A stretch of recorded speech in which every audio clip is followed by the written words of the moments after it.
दोस्तों, यह कहानी सच्ची घटना पर आधारित है। घटना 1960 के ज़माने की है। अलीगढ़ ITI में मेरे पिता प्रिंसिपल थे। हम लोग कैंपस के ही क्वार्टर में रहते थे। गर्मियों के दिन थे। हम लोग बाहर बरामदे में सोए हुए थे। रात के करीब 1 बजे सुपरवाइज़र RK सिंह, जो सिक्योरिटी का काम देखते थे, मुझे जगाया और कहा कि अपने पिताजी को बुलाओ। पिताजी अंदर आंगन में सोए थे। मैंने उन्हें जगाया तो वे बाहर आए तो सिंह साहब ने बताया कि मशीन चल रही है। उसकी आवाज़ यहाँ तक आ रही है। पिताजी ने कहा कि 2-3 लोगों को साथ ले जाइए और देखिए कि वहाँ कोई है क्या। वे लोग गए और कुछ लोगों को साथ लेकर गए। काफ़ी देर बाद लौटे और बताया कि वहाँ कोई नहीं था। मशीन अपने आप चल रही थी।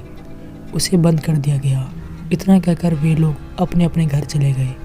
अभी वे लोग घर पहुँचे भी नहीं होंगे कि मशीन चलने की आवाज़ फिर आने लगी। पिताजी को आकर उन्होंने बताया और फिर देखने चले गए। मशीन बंद करके उन्होंने मेन स्विच ऑफ कर दिया। वर्कशॉप बंद करके पिताजी को बताकर घर चले गए। सुबह के 3 बज चुके थे। उस दिन मशीन फिर नहीं चली। मुझे लगा कि यह एक संयोग हो सकता है। दूसरी रात फिर मशीन चलने लगी। 4 स्टाफ को लेकर सुपरवाइज़र साहब पिताजी के पास आए। उन्होंने कहा कि चौकीदार ने बताया कि 1 घंटे से मशीन चल रही है। पिताजी ने जाकर देखने को कहा और मेन स्विच बंद कर देने को कहा। वे लोग वर्कशॉप गए और मेन स्विच बंद कर दिया। कोई आदमी वहाँ नज़र नहीं आया।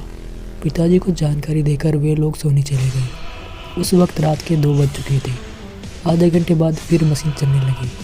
फिर वे लोग आए और पिताजी को बताकर वर्कशॉप की ओर चल दिए। मशीन बंद कर उन्होंने स्विच का ग्रिप भी निकाल दिया और कोई दिखाई नहीं पड़ा। वे सूचना देकर फिर अपने अपने घर चले गए। उस रात फिर मशीन नहीं चली। दूसरे दिन सुबह सिंह साहब फोरमैन के साथ आए। उन्होंने कहा कि सर, कल सोमवार को प्रैक्टिकल का एग्ज़ाम है। हो सकता है किसी छात्र का प्रैक्टिकल पूरा नहीं हुआ हो और वह रात में प्रैक्टिस कर रहा हो। सुपरवाइज़र साहब ने कहा कि यदि ऐसा होता तो वह दिखाई क्यों नहीं देता, हमारे पोस्ट ही गायब क्यों हो जाता है। चलिए दिन में देखा जाए। वर्कशॉप खोल कर देखा गया लेकिन कोई नज़र नहीं आया। वर्कशॉप बंद करके वे चले गए। इतवार की रात फिर मशीन चलने लगी। सारे लोग परेशान हो गए कि यह कैसे हो रहा है। सोमवार को परीक्षा शुरू होने के वक्त जब एग्जामिनर आए तो जॉब देकर 8 घंटे में उसे पूरा करने को कहा। फिर अपनी जगह आकर बैठ गए।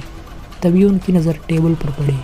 उन्होंने देखा कि वह जॉब बनाकर पहले से रखा हुआ है। उस पर रोल नंबर भी पंच किया हुआ था। इंस्ट्रक्टर को बुलाकर पूछा तो पता चला कि वह रोल नंबर जिस लड़के का है उसकी मौत 3 माह पहले मोटरसाइकिल एक्सीडेंट में हो चुकी है। यह बात पिताजी के पास पहुंची तो उन्होंने कहा कि उस पर नंबर दे दीजिए, लगता है उसकी आत्मा भटक रही है। नंबर देकर उसे पास कर देने से उसकी आत्मा को शांति मिलेगी। एग्जामिनर ने नंबर दे दिया और सचमुच उस दिन के बाद कभी भी रात के वक्त अपने आप मशीन नहीं चली। हम 3 वर्ष तक यहाँ रहे लेकिन ऐसी कोई घटना नहीं हुई। दोस्तों, कभी कभी आत्माओं के भटकने का कारण उनकी अधूरी इच्छा होती है। जब तक उनकी इच्छा पूरी नहीं होती